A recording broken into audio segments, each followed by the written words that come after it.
Arcosphère avec la Haute École Arc, le choix incontournable pour vos formations. Bachelor, continu et postgrad. he-arc.ch. En ce début d'année, une affaire d'arnaque au sentiment a défrayé la chronique. Tout le monde ou presque a entendu parler du faux Brad Pitt et de cette femme qui lui a versé la coquette somme de 830 000 €.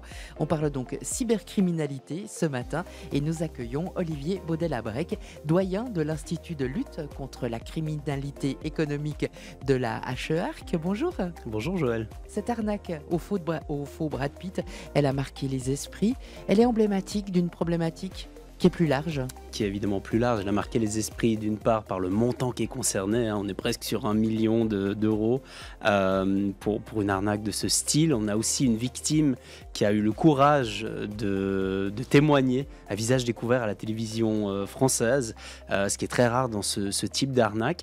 Et oui, c'est représentatif d'une problématique qui est beaucoup plus large, qui est celle en fait des arnaques en ligne qu'on retrouve partout dans le monde et évidemment ici à Neuchâtel ou dans l'Arc jurassien.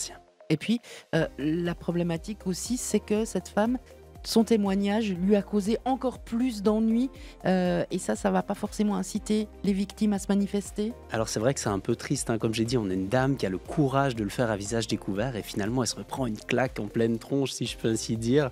Et c'est triste parce que les victimes, justement, dans le futur seront peut-être moins enclines à partager leur expérience alors que c'est vraiment nécessaire pour améliorer la sensibilisation et la prévention face à la problématique. Alors, les escrocs, dans ce cas-là, ont eu recours à l'intelligence artificielle avec de fausses vidéos pour crédibiliser l'arnaque. L'intelligence artificielle, les deepfakes, ça, c'est la vraie tendance. Il y a des tendances en matière d'arnaque, là, on est dedans. Alors, c'est quelque chose qui est en train de se développer justement chez les arnaqueurs. Pas encore totalement, mais on voit gentiment le phénomène arriver où ces cybercriminels, en fait, ont recours à l'intelligence artificielle pour créer des faux contenus, par exemple des images ou des vidéos, comme on a vu dans le cas du faux Brad Pitt. Mais on a également des cybercriminels qui commencent à utiliser l'intelligence artificielle pour simplement automatiser l'arnaque au complet. C'est-à-dire qu'ils vont mettre en place ce qu'on appelle des chatbots, donc des robots qui discutent avec la victime directement.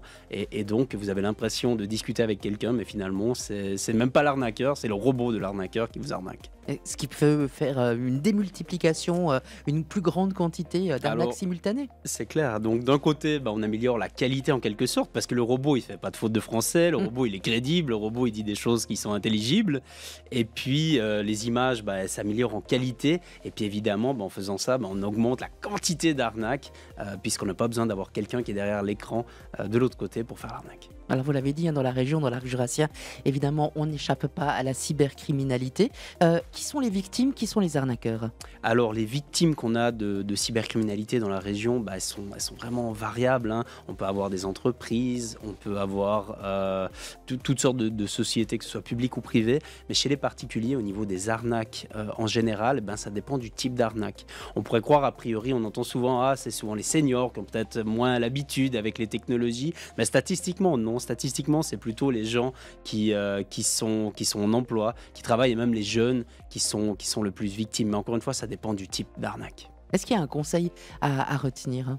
Alors, s'il fallait en retenir qu'un seul. Alors, prendre son temps à chaque fois, de ne pas céder à l'impulsivité. Des fois, on a envie de faire des choses rapidement parce qu'il y a un appât du gain, parce qu'il y a une situation particulière. Je pense qu'il n'y a aucun paiement qui ne peut pas attendre au moins une bonne heure, le temps de réfléchir ou de discuter avec ses proches de la situation.